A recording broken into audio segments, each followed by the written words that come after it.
let's talk about the executive order, fam, because this one here is a big one. I think that this might really go far for Donald Trump wrapping up his re-election, because the Dems got caught flat-footed again. And I think they tried to play hardball with Trump in this situation, and it didn't work.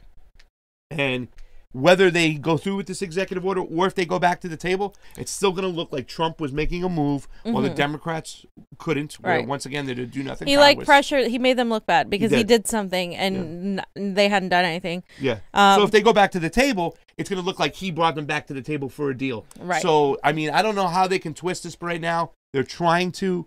But let's go over Trump's video. Let's take it down. Let's start breaking it down about what this executive order was about, what Trump was not going to do. When it came to the HEROES Act, he was not going to let this stuff go through for the election. Right. Okay. And to be honest with you, as an election integrity activist, I want more reforms on our elections. Nobody's talking in the right place, but I would still like the conversation to go.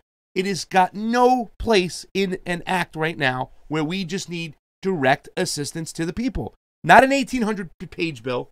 We needed a 4-page bill, get money out to the people, tape shit up until we can get shit done. We didn't get that. So let's go into this 213 to 313 real quick. Take a look about what he's talking about, what the Democrats were trying to do and what he was stopping. Mr. President, there is a lot of criticism today from Democrats about your executive order. How do you see talks going forward? Do you think talks will start again? So the Democrats were just unwilling to do anything, and all they wanted to think about was how to steal an election. We discussed it yesterday, Jeff, where they wanted all sorts of things having to do with mail-in voting. They wanted no signature verification. They were asking for things that just had nothing to do with what we're talking about. And we've been going through this routine for a long time, number of weeks, and it was time to act. And actually, we've been largely praised. We have to get money out to the people. It was China's fault. They did this horrific thing. It was China's fault. We have to get money out to the people. So I would say, I mean, you may say that, you know, you've heard some negatives, but I've heard mostly positives. Mostly positives, even from people that you at least think would be very positive. Would you like the talks to start again? I hear that's what the Democrats want to do now. They want, look, they were not interested in doing what they had to do. I just had this article up in the USA Today too, John. You can put that up. We'll play another part as you get it ready. But it says the fact check: the HEROES Act would eliminate state requirements for voter IDs in federal elections. It's a little unclear exactly what it would have done. What it would have done, but there was a ton of money inside. Where's the damn? I just lost the page. There was a ton of money in there for 3.6 billion in election security measures in response to the activists. The politicians are concerned about holding elections amid the pandemic. So there was money in there for the elections. There were rule changes in the elections. It would have changed some of the laws. They wanted to go and amend pretty much an act. It said, where's it at? I want to make sure. They wanted to inside this here, they wanted to amend a certain act that would allow them, and if enacted, the HEROES Act would overrule those state laws as pertain to federal elections, meaning President and Congress, and simplify identification requirements across all the states by adding sworn written statement as applicable identification. Section 16.00004 of the HEROES Act would amend the Help America Vote Act of the 2002 legislation. So they were trying to make a move inside the HEROES Act to change some laws, to put some money there, and that's what they were talking about when it came to the Congress. Is like, you want $3 trillion in this act, and we're not going to give it to you. With the Democrats, meet you halfway consolidation was, well, just come down $1 trillion, and we'll make it $2 trillion. And they said, nope, no way, whatnot. And that's why Trump jumped in for an executive act. So I just want to explain to people, I'm not saying what Trump has offered, and we're going to go over it in a minute, is really like meager. It's really not much at all. It doesn't really protect people from evictions. It doesn't really give people much. $400 is nothing. We should have at least kept at the $600 or gone up. The problem with the Democratic Congress, though, and the Senate, is that they try to put in things that have nothing to do with the coronavirus, things for them that serve their interests, that line their pockets. Okay, and both sides do it, but in this case, that's what Trump was referring to, that they filled this bill with all this crap that has nothing to do with it, and he even said it. So unfortunately, he can use that against them because they freaking did it, and that's what's part of the delay that nobody talks about. It's not as simple as, oh, the Republicans don't want it. Yeah, a lot of them are assholes and they don't want to give people anything and they just want to give it to the corporations. But it's also that on top of that, you have Democrats trying to get their interest in there.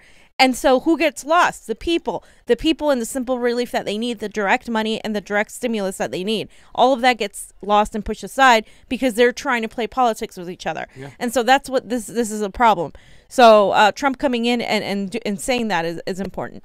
Yeah. And let's be honest, too, in the Democratic Heroes Act, there really wasn't a lot of help for rent. There wasn't like a rent cancellation whatsoever. So they were also kicking that can down the road. Right. Now they're saying in Trump's executive order, he does somewhat of the similar thing. However, there are loopholes in which there will be evictions. Yeah. We have to take a look at that. But once again, it's not like the Democrats were sitting there and offering rent cancellation. They were offering the same thing. And the odd thing about it to me is that people are so myopic that this is something they're going to let Trump get away with and say, at least Donald Trump is doing that. Like, no, he's kicking the can down the road till after the election. So in the beginning of the new year, when people start getting thrown out of their houses, it's going to be a problem. And I really wish he would have took it on. Remember, we said if he extended the unemployment and he did something about the rents, like he did an actual rent cancellation, he's going to get elected. I still think that this is enough to maybe push him over the finish line because the Democrats are so friggin' bad. And like I said, no matter what, they're going to make Donald Trump has put Nancy Pelosi and Chuck Schumer in a position to look like schmucks. They're going to look like schmucks. Johnny, go play the second part of what also he says from 6:52 to 7:32 real quick on the video. He also talks more about this, about elections. Interesting stuff here. But there's some criticism that the postmaster's policies was causing the mail delays. Do you think now is the time to be delaying the mail and should there be some infusion of money? Well, in light of the stories that are coming out about all of the problems with mail-in voting, whether it's the congressional race, Carolyn Maloney, in New York where they called it, they don't even have the ballots. The whole thing is crazy. There's one that just came across my desk, and I'm going to look into it, but I hear it's a catastrophe on mail-in voting. We just can't have that. It's you got to have an honest election. And if it's not going to be an honest election, you have to call them out. Mr. President, you were the... So, once again, he's pointing to the whole, they're trying to cheat the election by doing the mail-in, eliminate voter signatures, pretty much. There is an ideological argument there about as far as who should be able to vote and who shouldn't be able to vote. And I probably lean more towards the Democrats when it comes to that, who's allowed to vote and who shouldn't vote. You know what I'm saying? However, it's all the freaking mechanisms that the Democrats and the cheating they throw in with that. They use it as a shield to say, oh, we got to let people with no voter verification be able to vote. And if they don't have ID, they should be able to vote. Okay, that's one thing. But then when you start loading up and stuffing the ballot box, that's when it becomes a problem, and they got caught with their hands in the cookie jar. So both things are true. Trump is obviously doing this because of himself, because he cares about looking good and looking like he's going after people. Republicans tend to pay more attention to voter fraud than election fraud. There's voter fraud is when the voters themselves are committing the fraud. Election fraud is when people are committing the fraud. You don't know who it is. And then voter suppression is obviously the long lines, whatever. So the Republicans usually implement voter suppression tactics, like ID laws, etc. But the Democrats do a lot of the voter fraud or the election fraud, where they are going the machines in general. Both parties, right? The machines are proprietary software. They're not public. They're not transparent. People don't get to see the process that goes on. We've seen the race between Tim Canova and Debbie Wasserman-Schultz regarding the ballots, that the way they were kept. I mean, we have found empty tubs of ballots in Wisconsin. These past primaries where the ballots weren't counted. There were tubs of them. This isn't something we're making up. This is real. You can definitely tamper with envelopes and vote by mail.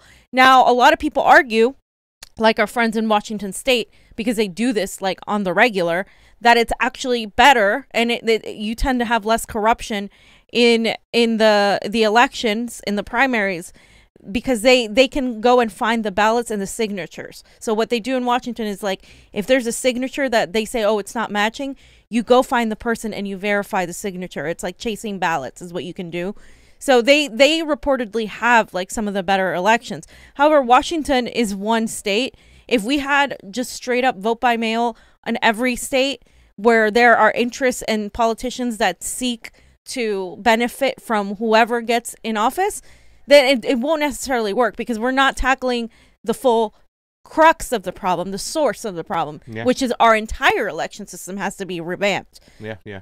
And they have their issues too with their mail-in problems, with their mail-in votes too as well. You know, where it's coming from. It's an independent company once again, kind of like giving up all the data, and you know, a friendly mail-in company. If you're like, for instance, if I'm a friendly vendor and I, you know, and the establishment comes to me and says, do this, do that, do that, I can really affect the results, because the audit process is ridiculous in California, especially Los Angeles. It's like 1% in Los Angeles. So I can load, like I said, if we were to peel open Los Angeles's ballots and if we were to do an audit in Los Angeles, I bet you'd see a lot of unjust, not earned votes for Joe Biden in the mail-in ballot section over there, because that's where a lot of them came in early. So, you know, then you throw in the voter suppression, these lines keeping Bernie Sanders voters from voting, and now you just have the perfect storm. And if you need any more help, the back of the end, you got proprietary software, you can fix it back there. But the important thing is to understand that these attacks are coming from within arm's length. They're not coming from China. They're not coming from Iran. They're not coming from Russia. They're coming from help of the legislation and independent actors within our country, elites, you know what I'm saying, corporations. Let's go to on extending the unemployment benefits parts, because this is the thing that I think that we need to talk about, and it really might put Donald Trump over the top. 349 to 442. Jonathan?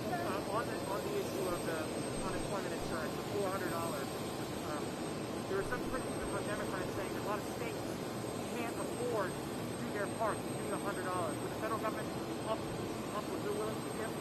Yeah, we have a system where we can do 100% or we can do 75%. They'd pay 25%, and it'll depend on the state, and they'll make an application. We'll look at it and we'll make a decision. So it may be they'll pay nothing in some instances. It may be a little bit like the National Guard. You know, the National Guard, as you know, sometimes will pay all of it depending on the tragedy or whatever it may be, the disaster. And sometimes the state will pay 40%, 25%, 10%, or nothing, depending on how it works out. So this will be, we can make a decision on that on individual states with an application. Okay? So in the article, Johnny, that I put right below that, there's just one part it's kind of highlighted. It says 300 comes from the federal funds. If you go right there, 300 comes from the federal funds, and 100 to be paid by the states. So the president has revealed that 300 of the 400 will be paid with federal money, while the states would have to make up the remaining 100. According to Trump's executive memorandum, the renewal of enhanced unemployment insurance takes effect as of August 1st, with job seekers able to claim extra benefits retroactively up to that point. And it is the last until Sunday, 6 December, or when the balance of the Department of Homeland Security's Disaster Relief Fund falls to $25 billion, whatever happens earlier.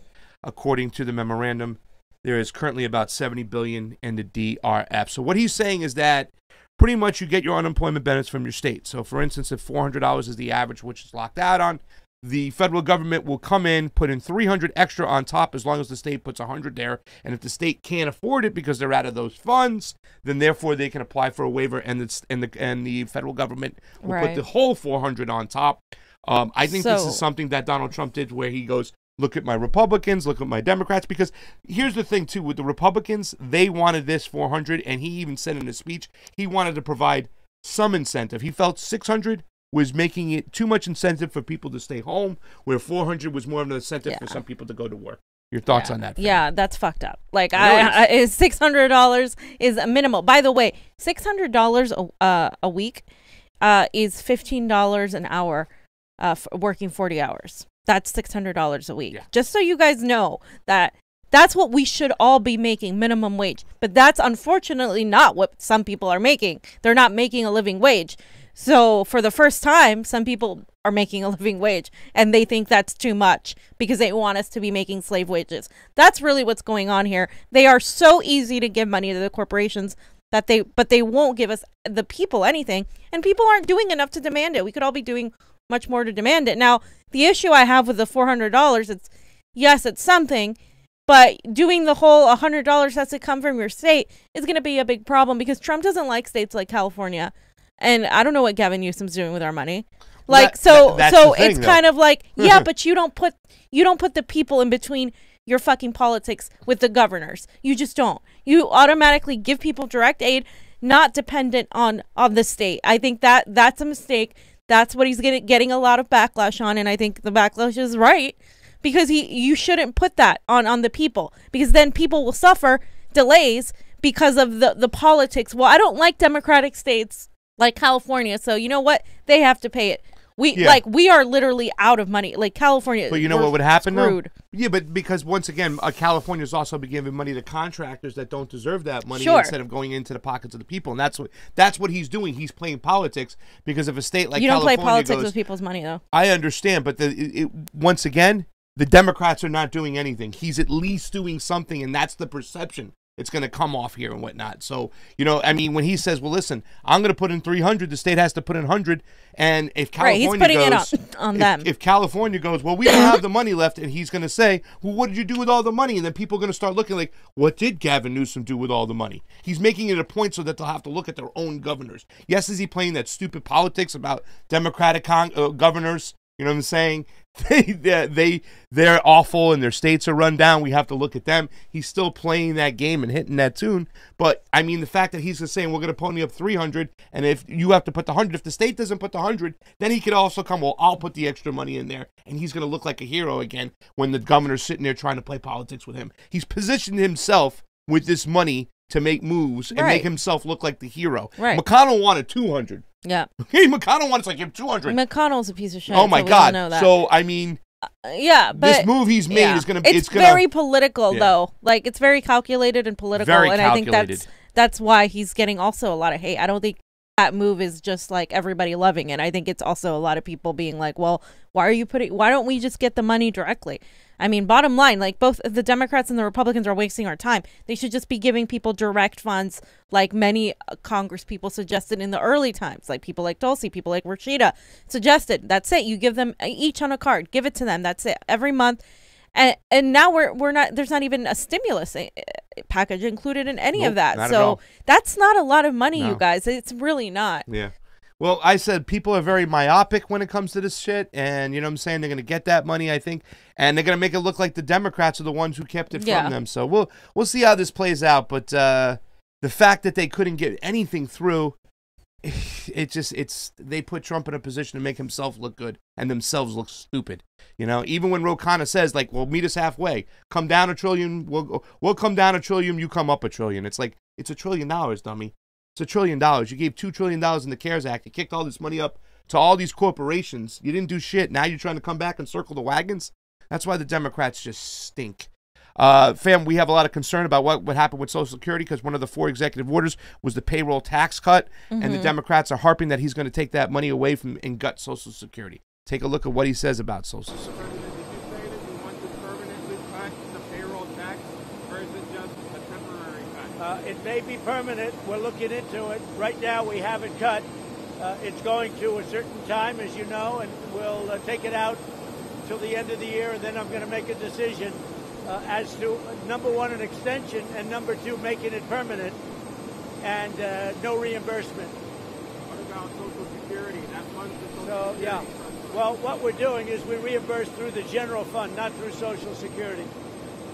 This will have no impact on Social Security. We're going to, through the general fund, reimburse. This will have zero impact on Social Security. So the payroll tax goes to help Social Security. Cut the payroll tax. That pulls money out of security. Social Security, that's what the Democrats are going to beat. But as we know, fam, money can be moved around. It always is. So I don't know if this is a really good attack. Once again, I don't know enough about the payroll tax to really make a serious comment on it. But being from Florida, real quick, and I'll hand it over to you. I remember that when they were trying to push the lottery there. Well, you got to get the lottery. You got to get the lottery. All the money from the lottery was going to be put into schools. And it did. But you know what they did? All the monies that went to the school previously was moved out and allotted somewhere else. I've seen this shit before when they do this stuff here and there. So I don't know if this attack is going to be enough of a fear weapon for the Democrats to scare people really for good. That, because Donald Trump's going to harm. We're not going to touch Social Security. We're not going to touch Social Security. When he gets reelected, he might touch Social Security. Yeah, that's the thing. Like, he can, just like any politician, he can get up here and say, no, it's not going to affect Social Security, but it could very well. Could. The other argument is that MMT argument that no, the payroll tax does not cut Social Security because we can create money and have it be there. So and that's not, it's not that. But of course, Trump and a lot of Republicans, more even than Trump, want to cut Social Security. That is a fact. I mean, that's not a lie. And the vast majority of them. Well, I mean, a lot of Republicans did join Democrats to stop Obama from cutting Social Security when he wanted to gut. When he was trying to gut that stuff. So, the grand bargaining stuff. So, I mean, people are very afraid of this, and I think this could actually hurt him if the narrative gets out that he is cutting Social Security, because he did run on literally not touching Social Security and the Democrats cutting Social Security. So if he's contradicting himself with older voters who are the ones that are going out to the polls, I think that could definitely hurt his base. So Trump on Pelosi, and once again, how he can spin this here. He talks about it. Look, he's got holding all the cards. Yep. The deal we made, we've gotten what we wanted, and they didn't get what they wanted, and they would have, and I guess they still could, in all fairness. I mean, I hear that Nancy Pelosi wants to call and she wants to see if she can do something, but they're much more inclined to make a deal now than they would have been 2 days ago. If she calls, will you speak to her? Yeah, I talked to her. Mr. President, you mentioned the Postal Service. So, once again, like he's playing that part, I'll talk to her. And they're much more inclined now. Well, if they don't do something quick, I got a deal going through. Take it or leave it. What do you want? Boom, boom. You know what I'm saying? Donald Trump playing his cards against a weak speaker in Nancy Pelosi. A weak speaker. So yeah, and instead of the Democrats, again, they it's their fault. Like, they led us this way. Of course, the Republican senator like Mitch McConnell, they haven't helped either. We're pretty much screwed either way, because they're playing politics with our lives is what they're doing. And Trump can make himself look better because of this. That is a fact. I mean, he absolutely can. His base will be like, well, look, he did something and he's taking care. He's in action. He's a man of action. Look at him go. Even though it's a very vague for things that he's doing. He hasn't really gone into detail about these things, but he's trying to kind of have a showdown with the Democrats, and that's pretty much what's happening. Well, can you imagine, fam, if the Democrats 2 weeks ago, instead of pushing the HEROES Act, which was an 1,800-page bill, once again, CARES Act, thousands of pages again. You do this to confuse the public, all right? Yeah, nobody's going to read it. Because lobbyists are writing in there. Can you imagine if they just would have done, all right, Trump had 4 executive orders, 4 pages. If they would have passed a 4-page bill out of the House, which would have said unemployment benefits, deferring the student loans, doing something real about rent, and then even leaving the payroll tax cut out of those 3 things right there, and said, okay, the House passed this. Now, Donald Trump, you pass this, or the Republicans, they would have gotten crucified. They would have gotten crucified and had to pass that bill because it was all assistance given to the people, and the Democrats would have put it on Trump and the Republicans to make a move, and if they balked from there, they would have made themselves look good. But no, they didn't have to do that. They didn't do that. They had to bring up a bill, 1,800 pages, full of pork, full of stuff that has nothing to do with aid directly to the people, and they put themselves back in a corner in a position where Trump makes them look bad. They're a bunch of idiots. These Democrats need to go. And so we have Nancy Pelosi's statement. Oh, yeah. Can you call her Nance, I think? Yeah. I appreciate it. No.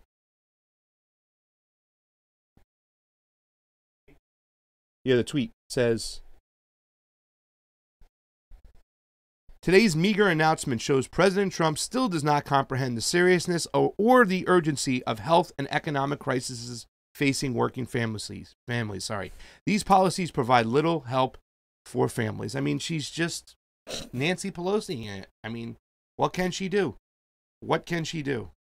It's the whole thing. He doesn't know what he's doing. She wrote He's a whole stupid. thing on a statement. Pelosi Schumer joint statement. If you guys want to read it, I'm not going to read the whole thing. You don't want to read that joint statement? Can you read it like Nancy? No, it's a bunch of freaking platitude salad, you guys. Like, basically. There it is. So. I mean, Jesus Christ. And then she says we need to pray. Pastor. Oh, yeah, fam. I had to put this in here because, Nancy Pelosi's found a way. Yeah. Let's pray. Let's pray. What did she say? Going to resume, or are negotiations dead? I hope so. We have a big difference, and here's why. For example, millions of children in America are food insecure, and their families as well. But I always like to focus on the children. In our bill, we have tens of billions of dollars to address the hunger needs in our country, which are there normally, but exacerbated during the pandemic. We have tens of billions of dollars. They have $250,000. So do they care? I have a prayer that I say, let's pray for those who are hungry. Let's pray harder for those who will not feed them. Then we go to Princeton. I don't want to hear her anymore. I can't hear her speak anymore. I just get nauseous when I hear this woman speak. Oh, my God. She's sending out thoughts and prayers, just like the Republicans send out when there's a mass shooting. She's giving you the thoughts and prayers instead of taking action. If she wanted to, we could have a UBI. We could have, at least, if she got everybody to go against the Republicans, 100%, I think we could get much more than what we've gained. And Bernie. Can I do it? Yeah. President Trump, stop being a phony. Your executive order on housing is a cruel joke. Your eviction moratorium won't prevent one tenant from being evicted or provide 1 red cent to pay the rent. 40 million Americans are in danger of being evicted. Stop lying and cancel the rent now. It's funny because in the HEROES Act, Bernie, there wasn't canceling the rent. Just want to say that. So here's the thing. Just want to say that. There are people that are like Bernie that are attacking him like, okay, you need to cancel rent. You need to do more than this. But the thing is, Bernie, neither Pelosi nor Schumer nor the majority of those Democrats want to cancel rent either. So while I agree with everything Bernie is saying, I also think it's obviously not just Trump that's opposing the cancellation of rent. It's a bunch of Republicans and a bunch of Democrats that refuse to cancel rent. And just so overall, let's just go over the 4 things that he's going to be that he put in his executive order. Number 1, it delays the payroll tax collection for those making under $100,000 a year. 2, unemployment aid is sort of extended at $400, meaning what we already went over, the $300 plus the $100 if the state can afford it or they have to apply for a waiver. 3, top officials can consider halting evictions. So just so you guys know, I read a little bit of that. It basically means that the top officials can consider, they can see, it's up to them if they're going to grant the eviction. So it's not an eviction extension, really. It's the possibility, if they feel like extending the eviction moratorium, that they can do that. And 4, the student loan payments are deferred until December 31st. So that's that. Everything else is pretty vague. You guys can read more about it. There's an article I think I posted right above it, so you guys can go there. It kind of summarizes pretty much what is in his 4 executive orders. If you guys want to read it, it's WAPO though, so I don't know if you do, but yeah, it's still very vague. And again, I know that they're talking about getting together Congress and trying to get something else. We'll see what happens, but time is ticking. People need this money, and with no stimulus money in there as well, we're going to see a lot of people start getting really angry if something isn't done quick. So